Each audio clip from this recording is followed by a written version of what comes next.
بسم اللہ الرحمن الرحیم۔ اللہ کے نام سے شروع جو بڑا مہربان بہت رحم فرمانے والا ہے۔ سب تعریفیں اللہ تعالیٰ کے لیے ہیں جو سارے جہان کا پالنہار ہے، ہم اسی سے مدد اور معافی چاہتے ہیں۔ اللہ کی لاتعداد سلامتی رحمتیں و برکتیں نازل ہوں حضرت محمد صلی اللہ تعالیٰ علیہ وسلم پر، آپ کی آل اولاد اور اصحاب رضی اللہ تعالیٰ عنہم پر۔ السلام علیکم دوستو، کیسے ہیں آپ سب؟ دوستو، آج ہم آپ کو جمعہ کے دن کی فضیلت اور جمعہ کی نماز کی اہمیت اور اس دن کیا پڑھنا چاہیے کیا نہیں پڑھنا چاہیے، اور اس دن وہ کون سا وقت ہوتا ہے جس وقت کوئی بھی دعا رد نہیں کی جاتی، یہ ساری باتیں قرآن حدیث کے حوالے سے بتائیں گے۔ آپ سے گزارش ہے کہ ویڈیو بھلے ہی تھوڑی لمبی ہو جائے مگر اس کو بغور پورا دیکھیں، کیونکہ اس سے آپ کو بہت کچھ سیکھنے کو اور جاننے کو ملے گا۔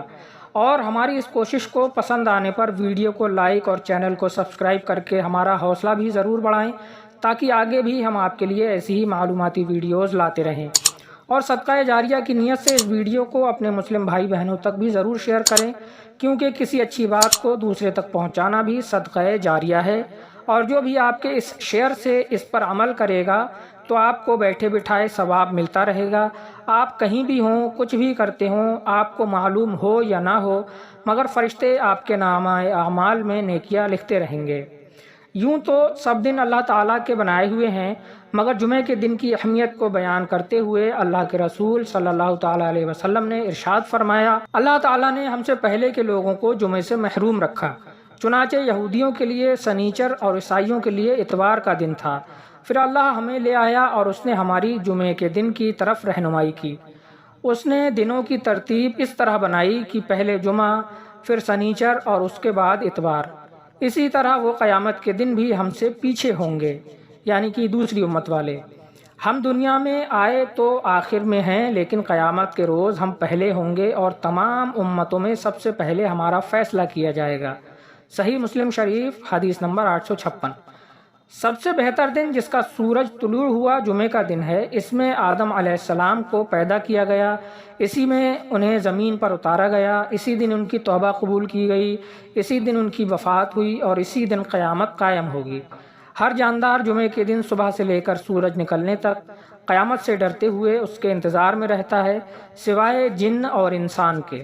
اور جمعے کے دن ایک وقت ایسا بھی آتا ہے کہ ٹھیک اسی وقت میں جو بندہ مسلم نماز پڑھ رہا ہو اور وہ اللہ سے جس چیز کا سوال کرے تو اللہ اسے وہ چیز عطا کر دیتا ہے۔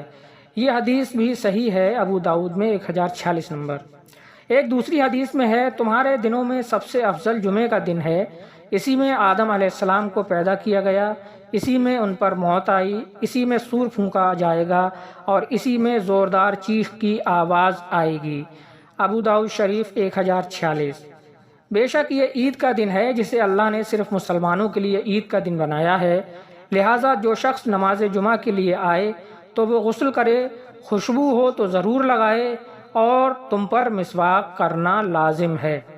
یہ حدیث بھی ابن ماجہ میں ہے، حدیث نمبر 198 ہے۔ ایک اور جگہ فرمایا گیا، بے شک جمعے کا دن تمام دنوں کا سردار ہے اور اللہ کے نزدیک سب سے زیادہ عظمت والا ہے۔ یہ دن اللہ کے یہاں عید الفطر اور عید الاضحیٰ سے بھی زیادہ فضیلت رکھتا ہے۔ اس دن کی 5 خصوصیات ہیں۔ 1، اللہ تعالیٰ نے اسی دن آدم علیہ السلام کو پیدا کیا۔ 2، اسی دن انہیں زمین کی طرف اتارا۔ 3، اسی دن ان کی وفات ہوئی۔ 4، اس میں ایک گھڑی ایسی ہے کہ اس میں بندہ اللہ رب العزت سے جس چیز کا سوال کرتا ہے اللہ اسے وہ عطا کرتا ہے، بشرطے کہ وہ حرام کا سوال نہ کرے۔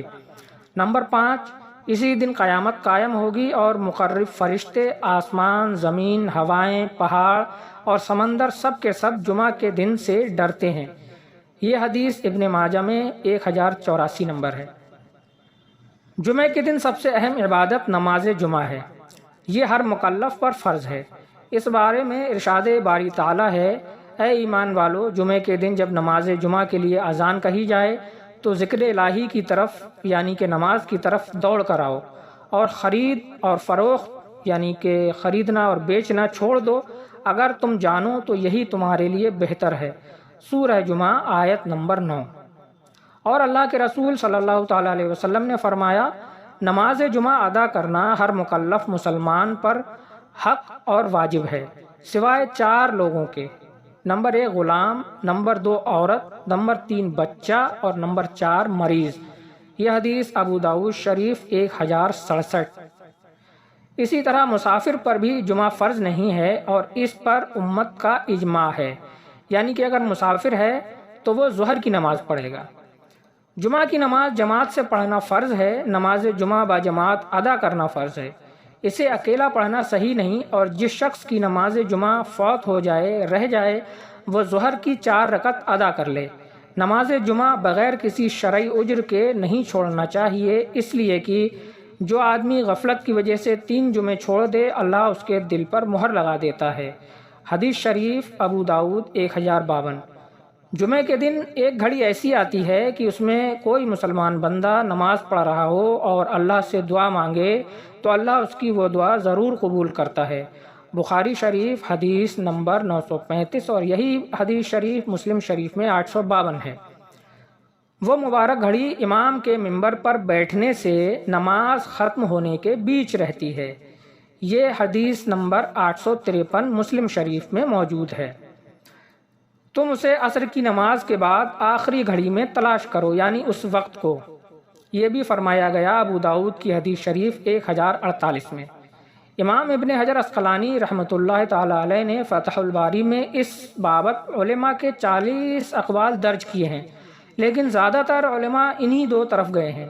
امام ابن قیم نے انہی دونوں اقوال کو راجح قرار دیا ہے کیونکہ یہ دونوں صحیح احادیث پر مبنی ہیں، البتہ دوسرے قول عصر کے بعد کو زیادہ راجح قرار دیا ہے۔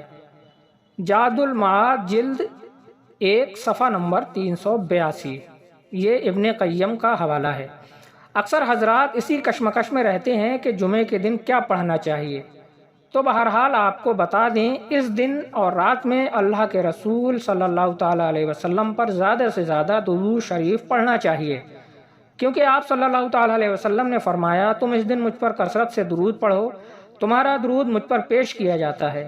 صحابہ اکرام رضی اللہ تعالیٰ عنہم نے کہا ہمارا درود آپ پر کیسے پیش کیا جائے گا جبکہ قبر میں آپ کا جسد اطہر تو بوسیدہ ہو جائے گا۔ آپ صلی اللہ تعالیٰ علیہ وسلم نے جواب دیا بے شک اللہ تعالیٰ نے زمین پر انبیاء کے جسموں کو کھانا حرام فرما دیا ہے۔ ابو داؤد شریف حدیث نمبر 104۔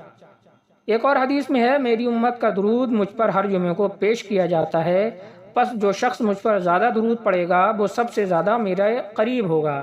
بیہقی میں یہ روایت ہے 6089۔ ایک اور حدیث میں ہے جو مجھ پر ایک دفعہ درود بھیجتا ہے اللہ اس پر 10 رحمتیں نازل فرماتا ہے۔ مسلم شریف حدیث نمبر 409۔ جو شخص مجھ پر ایک دفعہ درود بھیجتا ہے تو اللہ اس پر 10 رحمتیں نازل کرتا ہے، اس کے 10 گناہ مٹا دیتا ہے اور اس کے 10 درجات بلند فرما دیتا ہے۔ یہ صحیح الجامع میں حدیث نمبر 6359 ہے۔ ایک اور حدیث میں ہے جو شخص صبح کے وقت 10 دفعہ اور شام کے وقت 10 دفعہ مجھ پر درود بھیجتا ہے اسے قیامت کے دن میری شفاعت نصیب ہوگی۔ یہ حدیث بھی صحیح الجامع 6357 ہے۔ نماز جمعہ کو پانے کے لیے ضروری ہے کہ نمازی امام کے ساتھ کم سے کم آخری رکعت ضرور پالے۔ اگر وہ آخری رکعت نہیں پاتا یا وہ امام کے ساتھ دوسری رکعت کے رکوع کے بعد شریک ہوتا ہے تو اسے امام کے سلام پھیرنے کے بعد کھڑے ہو کر صرف 2 رکعت نہیں بلکہ ظہر کی 4 رکعت پڑھنی ہوگی، اس لیے کہ آپ صلی اللہ تعالیٰ علیہ وسلم نے فرمایا جو شخص نماز جمعہ کی 1 رکعت پالے وہ اس کے ساتھ 1 رکعت کو اور ملائے۔ یہ ابن ماجہ میں حدیث ہے 1121 نمبر۔ جو شخص نماز جمعہ یا کسی اور نماز کی 1 رکعت پالے تو اس نے نماز با جماعت کا ثواب پا لیا۔ یہ نسائی شریف 557 نمبر حدیث، ابن ماجہ میں 1123 نمبر حدیث ہے۔ ایک اور حدیث میں ہے کہ جب تم جمعے کی 1 رکعت کو پالو تو اس کے ساتھ 1 رکعت کو اور ملا لینا، اور جب تم سے دوسری رکعت کا رکوع بھی چھوٹ جائے تو تم 4 رکعت پڑھنا، یعنی کہ ظہر کی۔ جب تمہیں جمعے کی 1 رکعت مل جائے تو تم اس کے ساتھ 1 اور رکعت ملا لینا۔ جب تم امام کے ساتھ تشہد میں بیٹھو تو تم 4 رکعت پڑھ لینا۔ یہ بیہقی شریف میں موجود ہے۔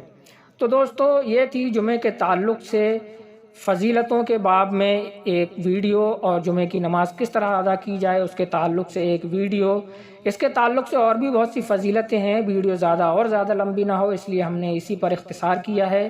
کیسی لگی ویڈیو آپ کو کمنٹ کر کے ضرور بتائیں۔ اللہ تعالیٰ سے دعا ہے کہ وہ ہمیں جمعے کے دن کی برکات سے فائدہ حاصل کرنے کی توفیق دے، ہمیں اپنے دین کی سیدھی راہ پر چلائے اور ہمیں دنیا اور آخرت میں کامیابی نصیب فرمائے۔ آمین، اللہم آمین۔ السلام علیکم، فی امان اللہ۔